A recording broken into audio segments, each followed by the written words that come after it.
Cambio climático y energía son dos caras de la misma moneda. Para afrontar con éxito el problema del cambio climático es necesario un cambio en los sistemas energéticos actuales. Independientemente de una mayor o menor cooperación internacional, hay razones para una actuación unilateral y las energías renovables han de jugar un papel fundamental. A continuación vamos a realizar un análisis general de las diversas energías renovables existentes a día de hoy. La noción de energía renovable hace mención al tipo de energía que puede obtenerse de fuentes naturales, virtualmente inagotables, ya que contienen una inmensa cantidad de energía o pueden regenerarse naturalmente. La energía solar es una fuente de energía renovable que se obtiene a partir del sol y con la que se puede generar calor y electricidad. Existen tres tipos diferentes de energía solar: la fotovoltaica, la fototérmica y la termoeléctrica. Las más viables económicamente para el aprovechamiento de energía solar son la fotovoltaica y la fototérmica. La energía solar es la más extendida en cuanto a autoconsumo. Con una instalación de paneles solares fotovoltaicos se obtiene energía eléctrica inyectable a la red interna de la vivienda mediante un inversor. Existen diversas ventajas e inconvenientes. Las más importantes de todas las ventajas es que este tipo de energía no contamina, además de ser una fuente inagotable. La energía eólica utiliza la fuerza del viento para generar electricidad. El principal medio para obtenerla son los aerogeneradores que transforman la energía cinética del viento en energía mecánica. Se pueden instalar los aerogeneradores tanto en suelo firme como en suelo marino. La energía geotérmica es la que procede del calor interno de la Tierra, que se concentra en el subsuelo. Puede ser utilizada directamente para calefacciones o indirectamente para producir electricidad. Se utiliza con gran ahínco en el denominado Cinturón de Fuego del Pacífico. En España, la zona con más posibilidades de existencia y yacimiento de altas temperaturas es el archipiélago de las Islas Canarias. La energía hidráulica se consigue a través del aprovechamiento de los movimientos y las corrientes del agua. Durante este proceso, la fuerza del agua mueve una turbina y genera energía cinética. Esto puede realizarse aprovechando recursos naturales o recursos artificiales. Entre sus ventajas económicas encontramos que a pesar de que se hace falta una gran inversión para llevarla a cabo, a la larga sus costes de explotación son bajos. A pesar de contar con muchas ventajas, la energía hidráulica también presenta algunos inconvenientes, derivados en su mayor parte del impacto ambiental de sus infraestructuras.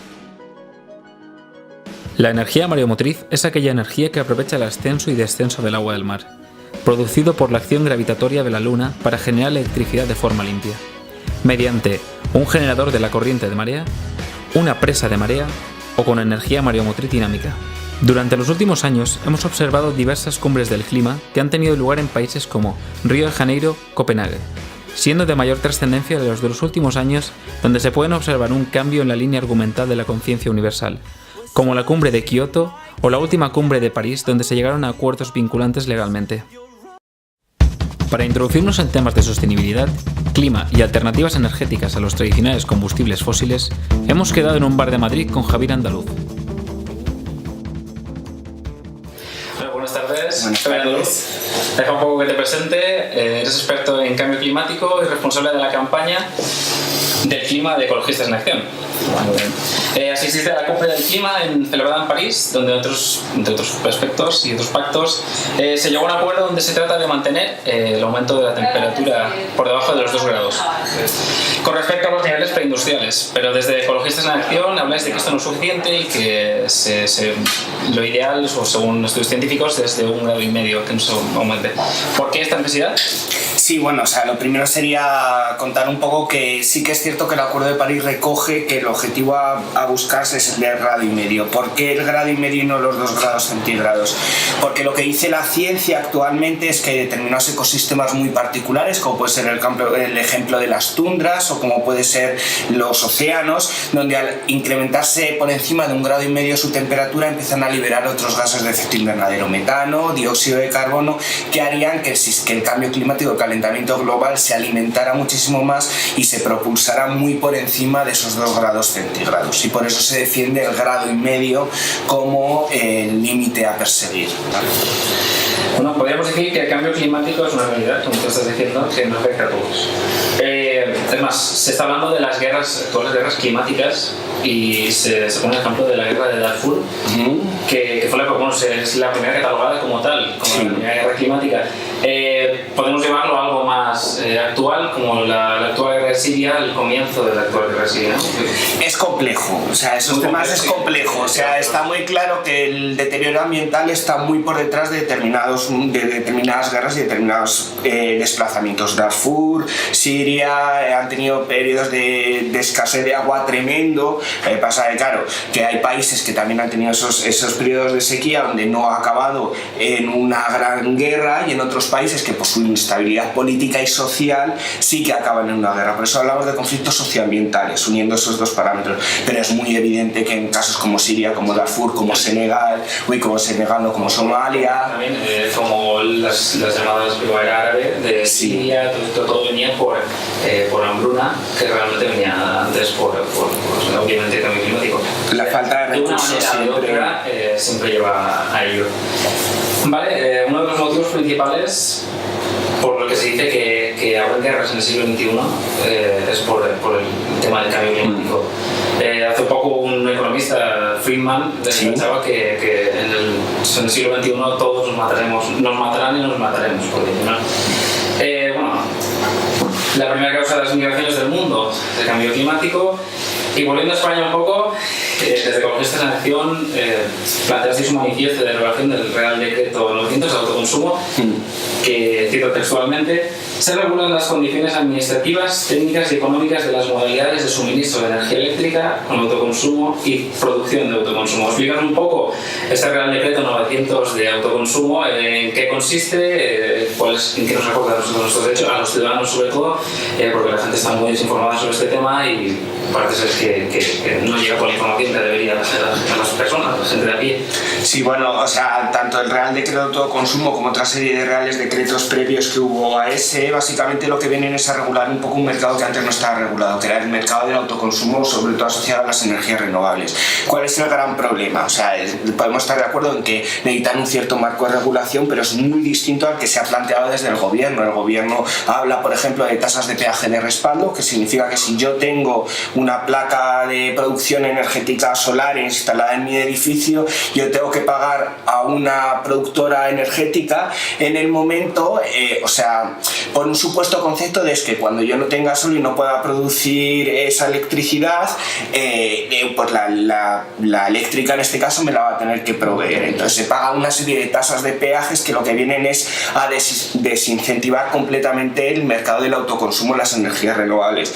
Para Ecologistas en Acción es muy claro que el autoconsumo, sobre todo en energías renovables, el autoconsumo en casi todos los sectores es prioritario y no se deben de ir a estos marcos regulatorios, porque lo que hacen es impedir el acceso de la población normal, de las personas que no tienen grandes empresas ni pueden hacer grandes inversiones, para que ellos puedan tener la posibilidad de tener sus propias instalaciones fotovoltaicas. Y lo que prevé el Real Decreto de Autoconsumo es todo lo contrario, es decir, aquel individuo que voluntariamente quiere instalarse una placa solar o cualquier otra energía renovable ha de pagar obligatoriamente a un tercero, que generalmente suele ser una eléctrica, por haber hecho esa instalación, lo cual nos parece que va en contra de todo sentido lógico, económico y ambiental.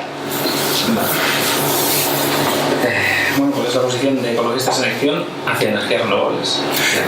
Nosotros somos bastante partidarios de las energías renovables. De hecho, previo a la cumbre, porque como siempre que el mundo ecologista dice esto de las energías hay que cambiarlos y demás, siempre tenemos a alguien que está diciendo, bueno señores, esto no es posible. Nosotros presentamos en diciembre, a finales de noviembre, principios de diciembre, un protocolo de actuación de un horizonte de 2050 100% renovable. O sea, cómo cambiar toda nuestra energía para que en el 2050 sea por 100% renovable. Evidentemente está basado en un horizonte renovable, pero no solamente en un horizonte renovable de instalar grandes molinos generadores de electricidad en las cumbres de las montañas, ¿no? Nuestro modelo es mucho más de base y está muy unido al autoconsumo. Nosotros hablamos de deslocalizar toda la producción energética, bien sea en tejados, bien sea a partir de pequeños nodos de consumo, y que eso sabemos que es hoy por hoy capaz de suministrar gran parte de la energía que estamos utilizando, con lo cual la posición de Ecologistas en Acción acerca de las renovables es sí, creemos mucho en las renovables, pero además de creer en las renovables, creemos en un modelo de renovables basado en el autoconsumo, en nodos descentralizados que permitan que distintos territorios puedan adaptarse con sus recursos, tanto solares como eólicos como hidráulicos, a los consumos que están teniendo en sus municipios. Es decir, se necesitaría una mayor financiación para abaratar el coste final. Se necesitaría cambiar todo el sistema eléctrico, quiero decir, nosotros siempre hemos defendido lo que se llama una auditoría de costes energéticos, es decir, saber realmente lo que cuesta producir un kilovatio de eólica, un kilovatio de solar, un kilovatio de hidráulica, un kilovatio de carbón, y tasar esos kilovatios con un precio real que actualmente no tiene. Actualmente, como funciona el mercado eléctrico, es que el último kilovatio que entra dentro del sistema eléctrico es el que marca el precio, es decir, que si el último kilovatio que ha entrado en el sistema eléctrico es el del carbón, se va a pagar a todas las energías a precio de carbón, pero distribuidos a través de las tres grandes empresas energéticas en España, que son las que directamente luego pagan al pequeño productor del solar en lo que él o ella produce. Entonces es un completo cambio de todo el sistema energético, o sea, no solamente una medida parcial o no solamente es un tema de inversión, que también es importante un tema de inversión, sino que es un tema mucho más profundo de revisión completa del sistema eléctrico. Y por último, ¿crees que los lobbies energéticos financian el negacionismo climático? Cada vez menos, pero sí, tradicionalmente lo han financiado. ExxonMobil, si mal no recuerdo, ya fue juzgado en Estados Unidos por pagar directamente informes negacionistas sobre el cambio climático. Pero no solamente financian eso, o sea, los lobbies energéticos están dentro de las negociaciones de cambio climático. Tienen además el mismo estatus que se le concede a las organizaciones, a las ONGs ambientalistas, a las ONGs de conservación. Ellos están reconocidos dentro del marco de negociaciones de Naciones Unidas y ellos tienen acceso a delegados, tienen acceso a hacer eventos paralelos dentro de la cumbre. En la cumbre de París tú veías a la IPIECA, que es una asociación de petroleros sostenibles, que es como una antítesis porque petróleo y sostenible como que no casan muy bien, a los nucleares, que la discusión interna de lo nuclear es completamente falsa porque lo nuclear conlleva un ciclo de explotación de lo que se llama la minería del uranio, que es la minería más contaminante en términos de gases de efecto invernadero que hay en el mundo, y ves un montón de asociaciones en ese sentido. Entonces, una de las cosas que siempre han tenido Ecologistas en Acción es que, al igual que en el 2008 la Organización Mundial de la Salud decidió echar del marco de negociación de la Organización Mundial de la Salud a las organizaciones tabacaleras, lo cual es lógico, pues Naciones Unidas en cambio climático debería de plantearse hacer lo mismo con aquellas industrias y empresas que directamente tienen inversiones y activos e intereses en el sector petrolero. Y no olvidemos que el delegado de las negociaciones europeas dentro de la Cumbre de Naciones Unidas es el señor Miguel Ángel Arias Cañete, un señor que claramente tiene intereses familiares como mínimo en empresas que hacen búnker petrolero en el sur de España, o sea, que incluso se ha puesto a una persona con intereses petroleros a dirigir las negociaciones sobre el cambio climático. Pues muchas gracias. A vosotros. Ante la falta de concienciación que aún existe en la sociedad, salimos a la calle en busca de opiniones acerca de este tema. ¿Cree que el cambio climático es una realidad o solo una conspiración? No, es una pura realidad. Más que nada solo hay que ver que hasta hace 2 días ha hecho calor en invierno cuando lo normal es que no, o que hayamos estado en manga corta hasta octubre. Creo que sí hay un cambio climático, no sé hasta qué punto la contaminación y eso influye tanto, pero sí que lo que existe. Por más placas solares y más molinos que se hayan puesto, pero lo que es algo que sea para allá, no lo veo tan fácil. ¿Cree que el futuro energético está en las energías renovables? Pues sí, porque las energías que usamos habitualmente pues tienen una fecha de caducidad.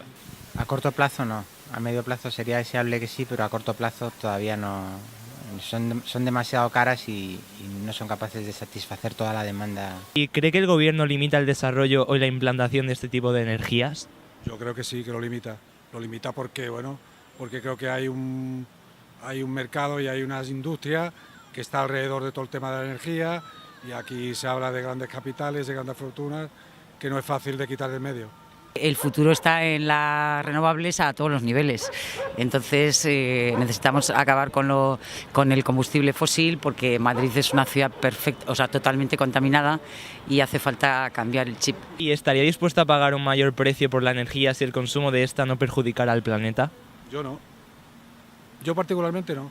Yo creo que ya pago suficiente para que el planeta esté limpio, porque reciclo, miro por todo lo que tengo que mirar, intento contaminar lo menos posible, pero hay gente que contamina y no se preocupa porque tiene dinero, y esa es la madre del cordero. Finalmente, acudimos a la sede de Greenpeace, donde hemos quedado con Sara Piccinato, quien nos ha brindado una amplia visión actual sobre el tema que nos ocupa. Buenos días, Sara Piccinato. Te presento un poco. Actualmente eres responsable de la campaña de soluciones de Greenpeace España y anteriormente fuiste gerente de la Fundación Renovables. ¿Cree que la sociedad es consciente de la gravedad del calentamiento global? Yo creo que sí, y cada vez más, sobre todo porque es que los impactos cada vez son más presentes y visibles. Estamos pasando precisamente un invierno muy caluroso, en el cual las temperaturas, que cada vez son mayores a nivel planetario, se están viendo y se pueden palpar visiblemente. Entonces yo creo que la sociedad es consciente de ello. Ahora el siguiente paso es hacer que esa preocupación permee en las políticas que de verdad pueden cambiar la situación.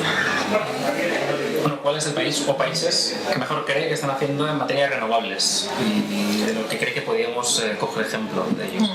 Bueno, hay muchos, y afortunadamente cada vez más, porque hay una tendencia global hacia las renovables, que no está permeando en España, pero calcula que se ha instalado un 30% más de capacidad renovable solo el año pasado a nivel global. Ejemplos importantes: Dinamarca para mí, Alemania, están siendo no solamente por la cantidad de megavatios instalados, sino por la regulación que están poniendo en marcha. Tan importante es que las renovables sean cada vez más baratas cuanto la estabilidad y predictibilidad del marco regulatorio en cada país. Y en estos dos aspectos, bien Dinamarca y bien Alemania lo están haciendo de forma muy interesante. ¿Qué prefiere, energía de autoconsumo o energía creada en grandes explotaciones renovables, como un parque eólico? Yo quiero energías renovables, eso es lo primero. Y eso tiene que estar claro. Tenemos que ir hacia un 100% renovables para el año 2050. Y necesitaremos de instalaciones de autoconsumo y de otras instalaciones más grandes. Lo importante es una compenetración de todos los tipos de tecnologías renovables que nos puedan dar capacidad para cubrir bien los picos de las demandas, bien la parte, digamos así, de baseload, de lo que se llama carga de base. Necesitamos todo. Ahora, lo más, hay que potenciar el autoconsumo, eso está clarísimo, pero el autoconsumo no va a poder dar respuesta a todo en absoluto, pero tampoco necesitamos pedirse, porque hay muchas otras alternativas. El autoconsumo lo que nos permite es reducir costes para el sistema, porque se aumenta la eficiencia del transporte. Tú tienes una producción local y de cercanía, y por lo tanto reduces las pérdidas de transporte en el sistema eléctrico. Y además permites que cualquier consumidor pueda entrar en paridad de condiciones en el sector eléctrico. Y eso es lo que no quiere el gobierno. No quiere que cualquiera pueda entrar y ser productor y consumidor al mismo tiempo. Eso es lo que de verdad asusta al sistema. Y por lo tanto necesitamos mucho autoconsumo. Hay estudios, incluido uno de la Fundación Renovables, que dice que casi la mitad del consumo de electricidad de los ayuntamientos, los municipios, podría venir en sistemas de autoconsumo. Pues necesitamos ese autoconsumo. Y para acabar, otro titular. El gobierno impide la batería Tesla para hogares, con los cuales los usuarios podrían almacenar energía. ¿Cuál es su opinión sobre esto? Porque en Estados Unidos se veía que la batería Tesla está llegando a los hogares, pero en España es algo que no vamos a ver, que no sabemos cuándo volveremos, que podemos acceder a ella. Bueno, no lo sabemos porque va a cambiar el gobierno, y el Real Decreto de Autoconsumo, que es aquel que básicamente regula ya no que no se pueda poner baterías, inicialmente fue así, pero gracias a presiones, entre otros, de Greenpeace, se hizo una modificación en el Real Decreto respecto a su proyecto inicial que impedía por completo el uso de baterías para autoconsumo. Ahora sí se puede, sin embargo, económicamente va a ser muy complicado porque además de la gran inversión que se necesita para comprar una batería, lo que impone el Estado es básicamente un impuesto sobre la potencia de batería que tú estás instalando, con lo cual estás reduciendo. Es un juego de números por el que el gobierno se puede permitir decir, no, nosotros no decimos que no se puede hacer, pero en realidad estás haciendo que su régimen económico sea una ruina. Todo esto es un absurdo, pero es un absurdo como el total de ese Real Decreto de autoconsumo, y por eso pedimos su derogación inmediata, y por eso, junto con muchos más actores, hemos conseguido que 18 partidos políticos, es decir, todos menos el PP, firmasen un compromiso por el que en cuanto se formara el nuevo gobierno y tuvieran la posibilidad, es decir, no en caso de mayoría absoluta, lo cual es el caso en el que estamos, afortunadamente, se encargarían de derogar el Real Decreto de autoconsumo. El autoconsumo se tiene que regular en España, al igual que en todos los demás países, pero se tiene que regular para fomentarlo, es decir, sin ponerles límites, sin tampoco, no necesitamos incentivos para el autoconsumo, porque como te comentaba, ya la fotovoltaica puede producir a costes muy competitivos respecto a lo que se puede comprar en la red eléctrica, pero sin trabas. Eso es lo que necesitamos, no incentivos ni trabas. Pues muchas gracias por tu tiempo. Hemos llegado a la conclusión de que las energías renovables son viables a largo plazo, pero para ello es necesaria una gran inversión inicial, que un importante sector de la sociedad actual no esté dispuesto a realizar. A pesar de ello, estas energías son indispensables para llevar a cabo un desarrollo sostenible del planeta. ¿Son las energías renovables el futuro?